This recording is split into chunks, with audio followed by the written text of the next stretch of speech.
Olá, esse é o programa OAB Nacional, uma produção e realização da Ordem dos Advogados do Brasil. Aqui você fica por dentro das novidades da advocacia e dos últimos acontecimentos do Judiciário. Fique com a gente, já estamos no ar.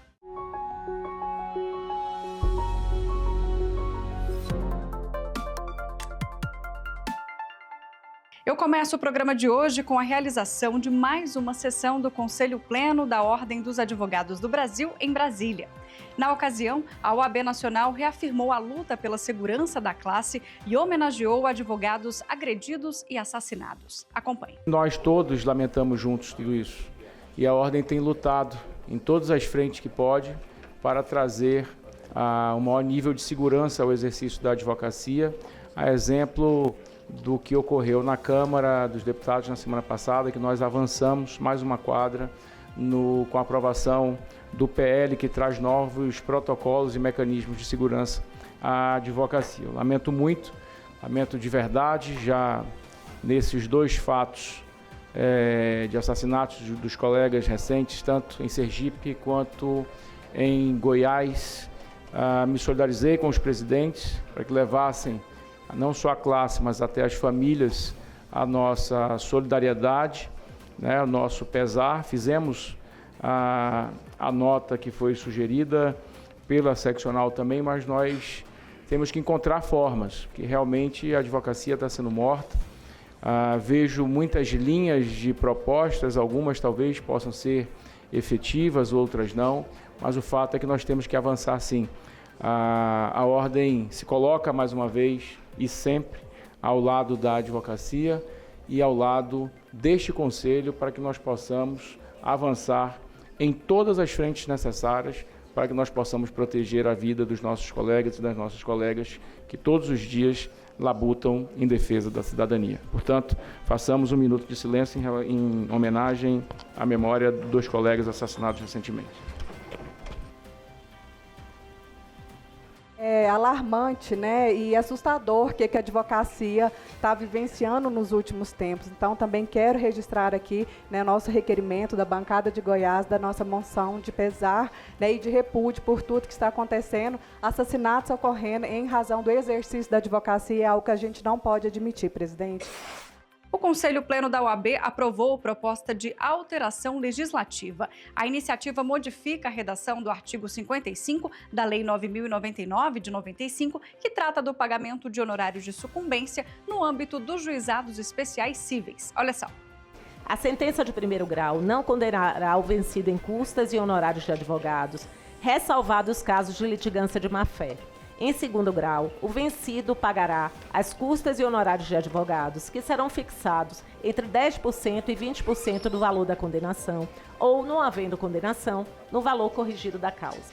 Como bem pontuado no voto do excelentíssimo conselheiro relator, a Lei 9.099 de 95 consagrou a regra de isenção dos ônus sucumbenciais aos litigantes de primeiro grau de jurisdição, com vistas a assegurar o amplo acesso à justiça por parte do cidadão comum, dotando inclusive do juiz postulante.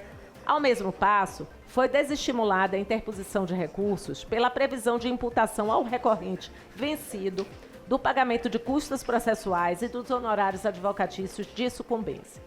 No entanto, a finalidade de desestímulo ao recurso, por si só, não justificaria a impossibilidade de imputação de honorários advocatícios de sucumbência ao vencido, fosse esse o recorrido ou o recorrente. Afirma-se isso desde quando, na fase recursal, as partes estarão necessariamente representadas por advogados, independente do valor dado à causa, artigo 41, parágrafo 2º do Diploma Legal. O que significa dizer que não há qualquer impedimento ou óbice à imputação dos ônus sucumbenciais ao vencido, seja ele recorrente ou não. Na verdade, a limitação da imputação do ônus sucumbencial ao recorrente vencido estaria a permitir a ausência de remuneração do advogado ou advogada daquela parte que se sagrou vencedora no objeto do recurso, em manifesto tratamento desigualitário. Por outro lado, entendo não ser possível a ampliação da proposição da alteração legislativa para permitir a imputação de honorários advocatícios e custas processuais na primeira instância nos processos que tramitam sobre a égide da Lei dos Juizados Especiais. A OAB Nacional aprovou ainda, em sessão, a proposição de elaboração de proposta de indulto de multas por abandono de causa no processo penal, a ser encaminhado no decreto de indulto natalino deste ano. Detalhes que a gente acompanha agora. Nós temos aqui um encaminhamento, uma proposição que foi feita pelo conselheiro Cídio Maia, que me parece ser extremamente interessante e pertinente e se apresenta como algo que a advocacia vem reclamando e a ordem por muito tempo vem se insurgindo quanto a decisões no âmbito de muitos tribunais brasileiros, inclusive no Superior Tribunal de Justiça, no que diz respeito ainda àquela famigerada multa imposta à advocacia em decorrência do abandono de processo previsto no artigo 265. Nós tivemos um avanço na lei que atribuiu à ordem a competência única e exclusiva para fazer a correição quanto aos atos da advocacia brasileira. No entanto, muito embora a lei esteja em vigor, sendo cumprida e respeitada pela grande maioria dos juízes, dos magistrados e magistradas brasileiras, me parece que há o entendimento de alguns magistrados, e repito, recentemente tivemos algumas experiências vividas quanto a isso no próprio Superior Tribunal de Justiça, que não tem entendido quanto à necessidade de reconhecer a retroatividade na aplicação da nova lei. O conselheiro Cídio, ele traz uma proposta a ser construída por esse Conselho Federal, que diz na proposta, é uma proposta de indicação ao presidente da República quanto ao indulto de multas aplicadas aos advogados e advogadas por abandono de causa no processo. Exatamente o texto reservado ao artigo 265 do CPP. Independentemente das discussões acadêmicas, se é sanção processual, se é sanção penal, o fato é que é direito sancionador, o advogado está sendo penalizado, o advogado está devendo, e são valores altos. Eu tomei o cuidado de ler o censo da advocacia, que nos mostrou que 45% dos advogados brasileiros ganham entre 2 e 10 salários mínimos.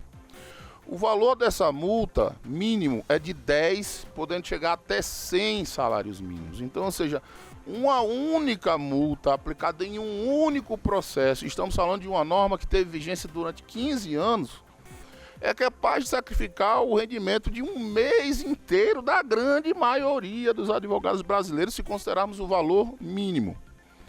Então a indicação, colegas conselheiras, colegas conselheiros, é no sentido de que nós possamos indicar ao presidente da República que na elaboração do decreto de indulto, processo de indulto natalino desse ano, possa contemplar a concessão do indulto em relação a essa multa.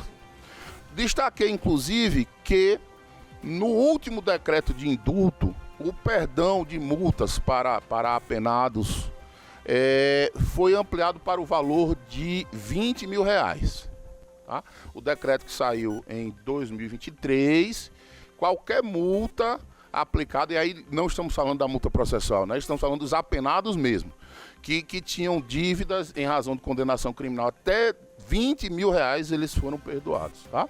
Então, seguindo o mesmo raciocínio do último decreto, é que eu trago aqui a deliberação desse conselho, no sentido que nós, advogados, possamos nos livrar, sepultar essa história de uma vez por todas, com a concessão desse indulto, fazendo a indicação para que o presidente da República, claro, se assim o entender, venha nos acolher. O Conselho Pleno da OAB também aprovou o conjunto de relatórios produzidos pelo Comitê Executivo do Liga G20. A publicação apresentada pelas equipes aborda o combate à fome e à pobreza, a inteligência artificial, a transição energética ideal e a governança global. A iniciativa visa melhorar a colaboração e a segurança jurídica entre os países. Detalhes que a gente acompanha agora. O Liga G20 é uma contribuição da advocacia brasileira à integração jurídica das grandes economias do mundo, visando construir um mundo justo e um planeta sustentável. A OAB ela possui essa função também de ser uma entidade cidadã que cuida da sociedade em que vivemos. E a construção de uma governança global, a discussão de inteligência artificial, da diminuição das desigualdades sociais e regionais, com mais inclusão, são bandeiras importantes junto com a transição energética. Temos que construir um mundo em que a produção da energia, fundamental para o desenvolvimento, para a geração de empregos, venha em sintonia com a defesa do meio ambiente. Energia mais verde, para que possamos diminuir a poluição e possamos ter menos tragédias climáticas, como temos presenciado recentemente em todo o mundo. A OAB, portanto, exercendo essa sua função de ser a voz constitucional do cidadão, integra toda a advocacia dos grandes países do mundo, buscando segurança jurídica, um ambiente de paz, para que haja progresso e uma vida de qualidade para todos. Diversos grupos de trabalho foram compostos para discutir os temas centrais que têm feito com que os países do mundo se integrem nessa organização que é o G20.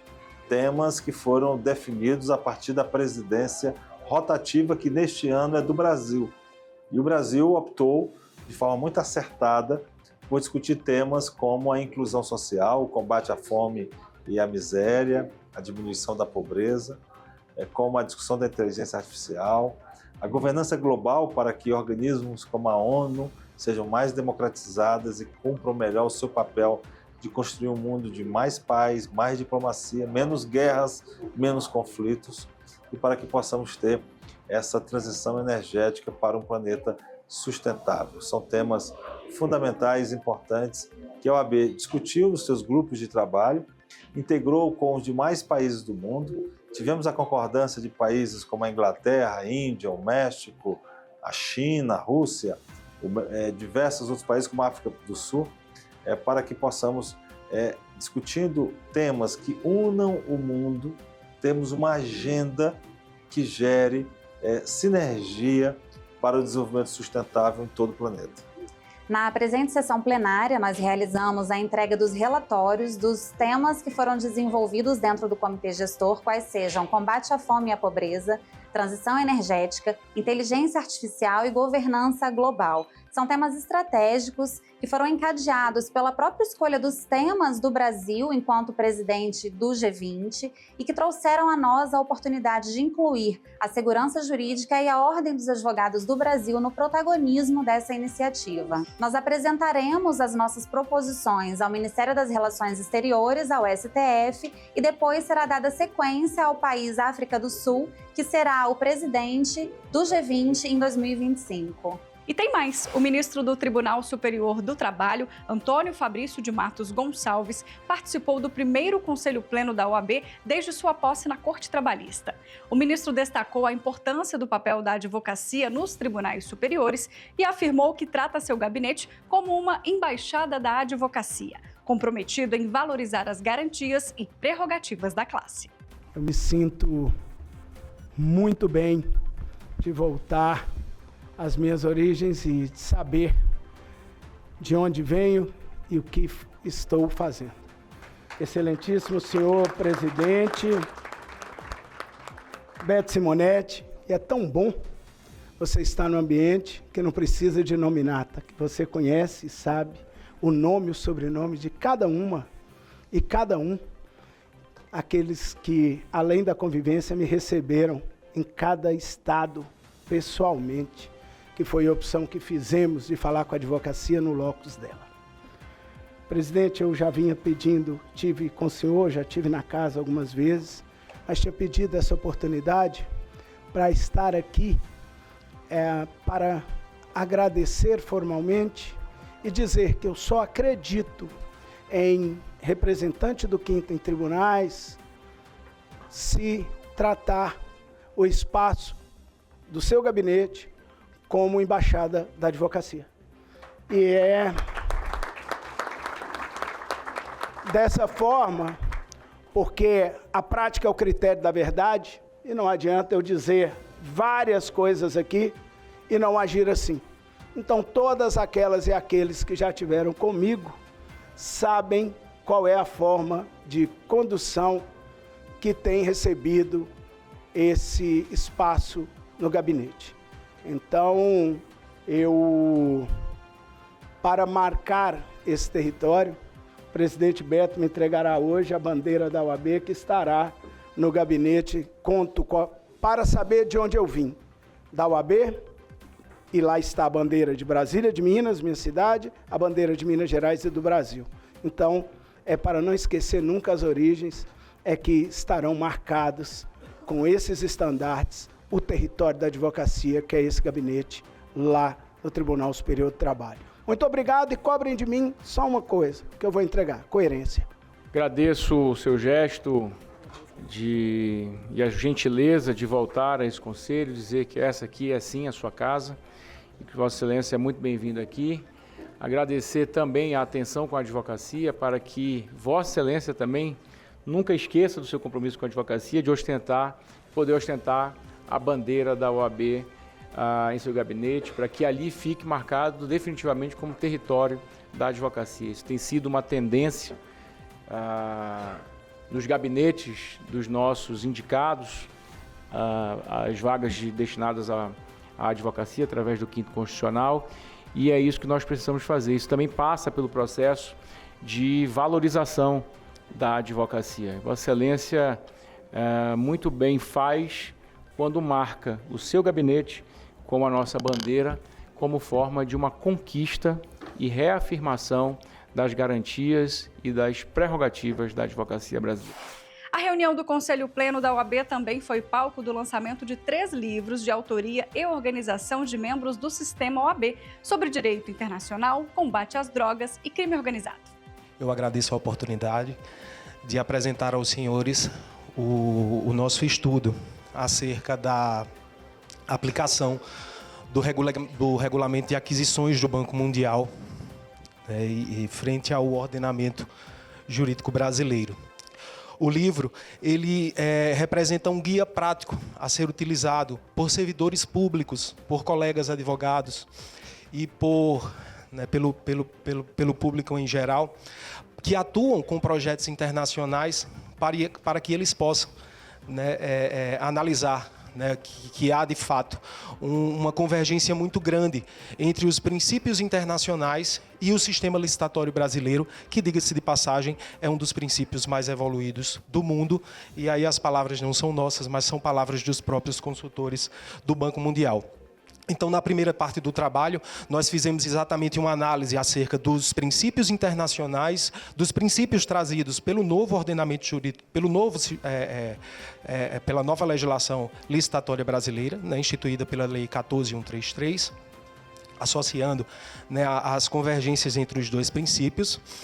Em um segundo momento, nós partimos para analisar os métodos específicos adotados pelo Banco Mundial. Falando rapidamente sobre o livro, Guerra às Drogas, nós temos há mais de um século no mundo inteiro uma guerra que já consumiu cerca de 2 trilhões de dólares dos recursos públicos, uma guerra que matou centenas de milhares de pessoas e uma guerra que encarcerou durante esse período milhões de pessoas, sem que apresentasse os resultados que foram prometidos já desde o primeiro momento, que era resolver um problema de saúde pública. Pelo contrário, trouxe um problema muito maior, que é um problema de segurança pública. Não resolveu o problema de saúde pública e ainda trouxe um problema de segurança pública.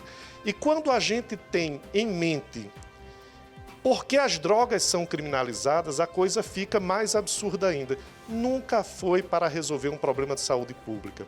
Sempre foi para perseguir minorias ou para cumprir outros objetivos políticos. Quando a gente percebe, por exemplo, que a criminalização da maconha em 1937 nos Estados Unidos da América era para atender aos interesses financeiros de uma única pessoa, né, William Randolph Hearst, né, o magnata das comunicações, possuía diversos jornais, diversas revistas, ou quando a gente percebe o porquê que a cocaína foi criminalizada, era apenas por uma questão de disputa política e comercial da Inglaterra com a Alemanha, a gente percebe a irracionalidade ainda maior dessa guerra às drogas. Bem, é disso que o livro trata. Eu estarei ali fora autografando e agradeço demais a oportunidade de estar aqui, digo mais uma vez, completando 25 anos de advocacia na qualidade de conselheiro federal, lançando um livro que é prefaciado pelo nosso presidente nacional da Ordem dos Advogados do Brasil. Essa obra, Organizações Criminosas, ela é fruto de um trabalho que vem sendo desenvolvido pela Comissão Especial de Direito Processual Penal. A ideia surgiu a partir dos 10 anos da lei, que é uma lei que efetiva o combate ao crime organizado aqui no Brasil. E não para por aí. Com organização do presidente nacional da OAB, Beto Simonetti, e do presidente da Federação Nacional de Institutos de Advogados, Felipe Martins Pinto, o livro Os 35 anos da Constituição sob o olhar da advocacia também foi lançado durante o Conselho Pleno da OAB. A obra traz luz à atuação da advocacia brasileira frente à Constituição de 88. Na apresentação da obra, Beto Simonetti cita a advocacia como protagonista no combate aos abusos da ditadura, no processo de democratização do Brasil e na estruturação do texto constitucional.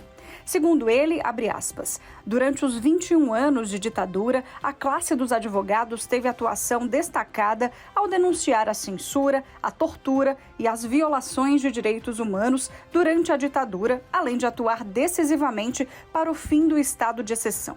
Revisitar seus artigos nos desafia, a um só tempo, a avaliar a contemporaneidade e a legitimidade de conceitos, princípios e regras, além de oportunizar a reafirmação e a defesa de institutos adormecidos e menosprezados. São profissionais comprometidos com os valores democráticos que inspiram a promulgação da Constituição em 1988 e abordam temas sensíveis e atuais que fomentarão reflexões e contribuirão para o aperfeiçoamento da aplicação do direito, reforçando com essa obra o compromisso da advocacia com o Estado democrático de direito e com os direitos humanos. Fecha aspas. Agora nós vamos para um breve intervalo e voltamos na sequência com mais OAB Nacional para você. Não saia daí.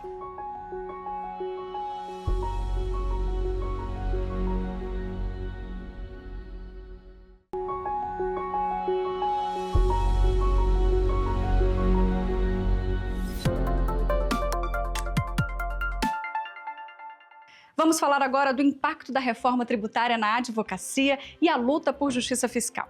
Desde a apresentação da PEC 45 de 2019, a OAB tem se mantido vigilante, pleiteando junto ao Congresso ajustes no texto legal para evitar um aumento de tributação sobre a classe. Veja na entrevista. Acho muito importante que a gente esclareça sempre para a advocacia as consequências, os efeitos da reforma tributária sobre o consumo e também o que a ordem fez, né? Para que os colegas saibam o papel muito vigilante do Conselho Federal da OAB nesse processo, né?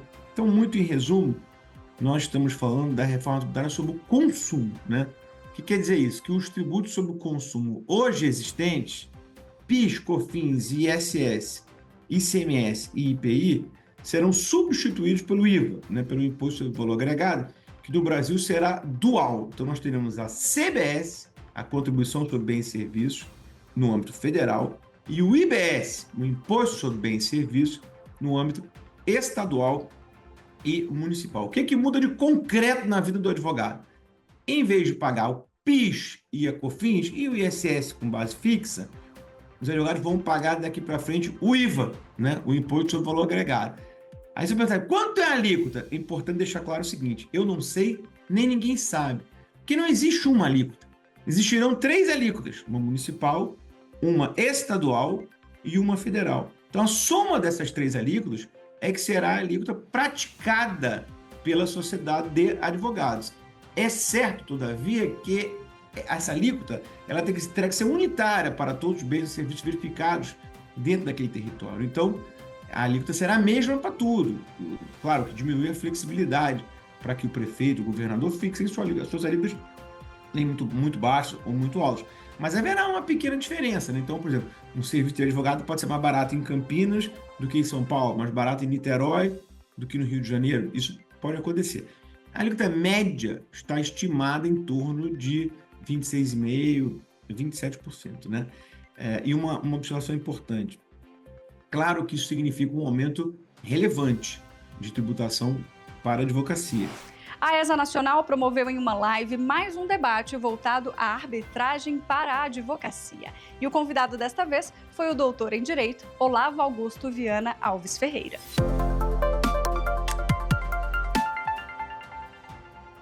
Você que está achando que a arbitragem está longe da sua realidade, isso é um engano, porque ela só cresce e é uma forma de o advogado ter acesso a um meio rápido de solução de litígios mais do que o judiciário, porque a instância é única.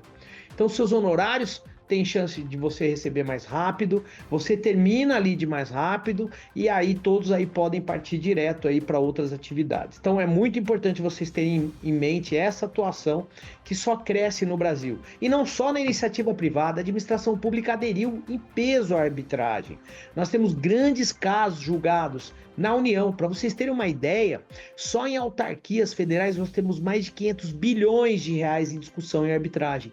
Isso sem prejuízo das arbitragens da União, do Estado de São Paulo e de outros entes federativos que aderiram à arbitragem. Portanto, é importantíssimo vocês terem em mente que esse mercado de trabalho só cresce e começarmos hoje uma trajetória de sucesso para acompanharem aí tudo o que acontece sobre a arbitragem no Brasil. Então, primeiro vamos situar a arbitragem, porque todo mundo confunde a arbitragem com mediação. É muito comum todo mundo me falar: Olavo, qual é a diferença entre arbitragem e mediação? Então, primeiro vamos fazer uma introdução, tratar o sistema de justiça multiportas. Desde a resolução 125/2010, que o sistema multiportas ou a justiça multiportas foi adotada pelo Brasil. Ou seja, são várias portas de acesso à justiça. Você faz a opção pelaquela porta mais adequada para a solução do seu litígio. Então nós temos na classificação doutrinária métodos autocompositivos ou métodos heterocompositivos. Os autocompositivos, no ter as partes diretamente ou com a participação de um terceiro, determinam a solução de um litígio. E aí nós temos a negociação, a conciliação, a mediação e o dispute boards. É mais prático a gente conhecer a negociação, a conciliação. A mediação é relativamente recente e pouco usada no Brasil. Na mediação, um terceiro neutro e imparcial ajuda as partes a se aproximarem, muitas vezes sem nem entrar no mérito daquela questão e que é recomendável. Ele só traz uma aproximação entre as partes. A revista Justiça e Cidadania, edição de outubro, já está disponível para leitura. A publicação deste mês ressalta o papel da advocacia na construção de um Brasil justo e pacífico. Confira.